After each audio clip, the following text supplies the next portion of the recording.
If you still wonder how the city of Miami, Florida started out as a sleepy retirement community back in the day and transformed into the metropolitan world cultural center that it is today, the Cocaine Cowboys movies are your kind of movie.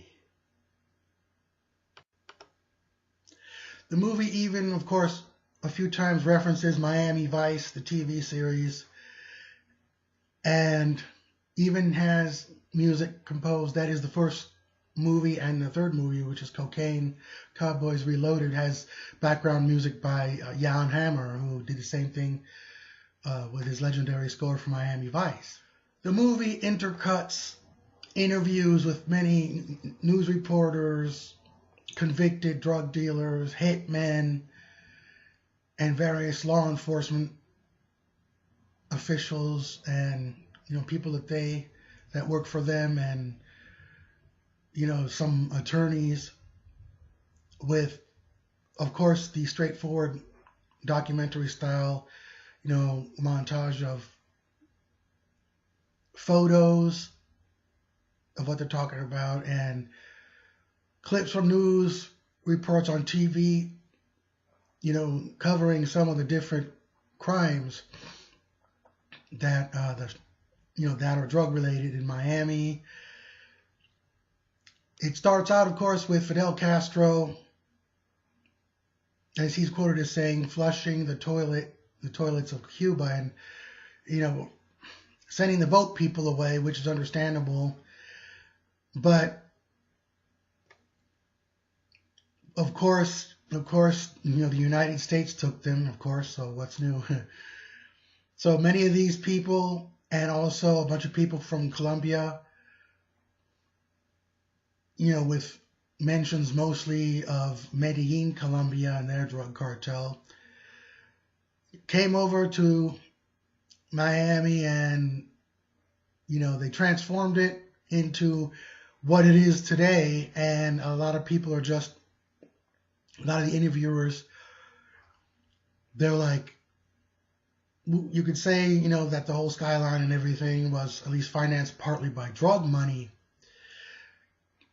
Miami Herald reporter Edna Buchanan, around the end, kind of tells us whether or not she thinks it was worth it to build up Miami and revitalize it, when it was done so with mostly drug money.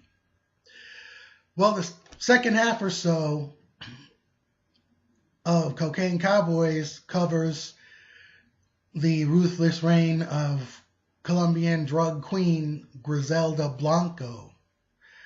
She was, she had all kinds of nicknames like the Black Widow, the Godmother especially, and La Madrina, etc., etc. She even more gets her own movie, in the second one, Cocaine Cowboys 2. Reportedly, according to one of her assassins who was interviewed in prison, and according to some of the cops that are interviewed throughout the movie,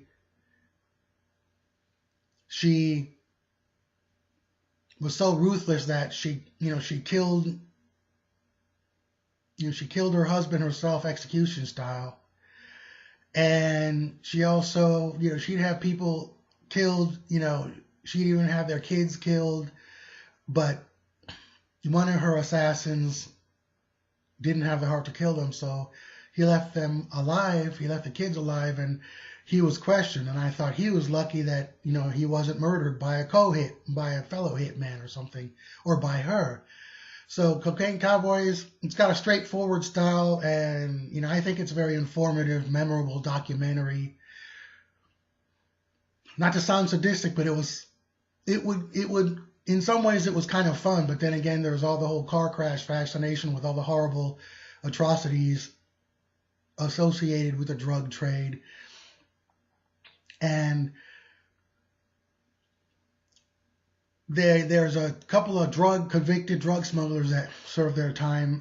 John Roberts, and Mickey Monday. And they're among the first interviewees, and they kind of nonchalantly talk about, how they got into the drug trade and all that. They got into the drug trade and, how they got along and that sort of thing. So, I like the straightforward, seemingly candid approach to the subject matter.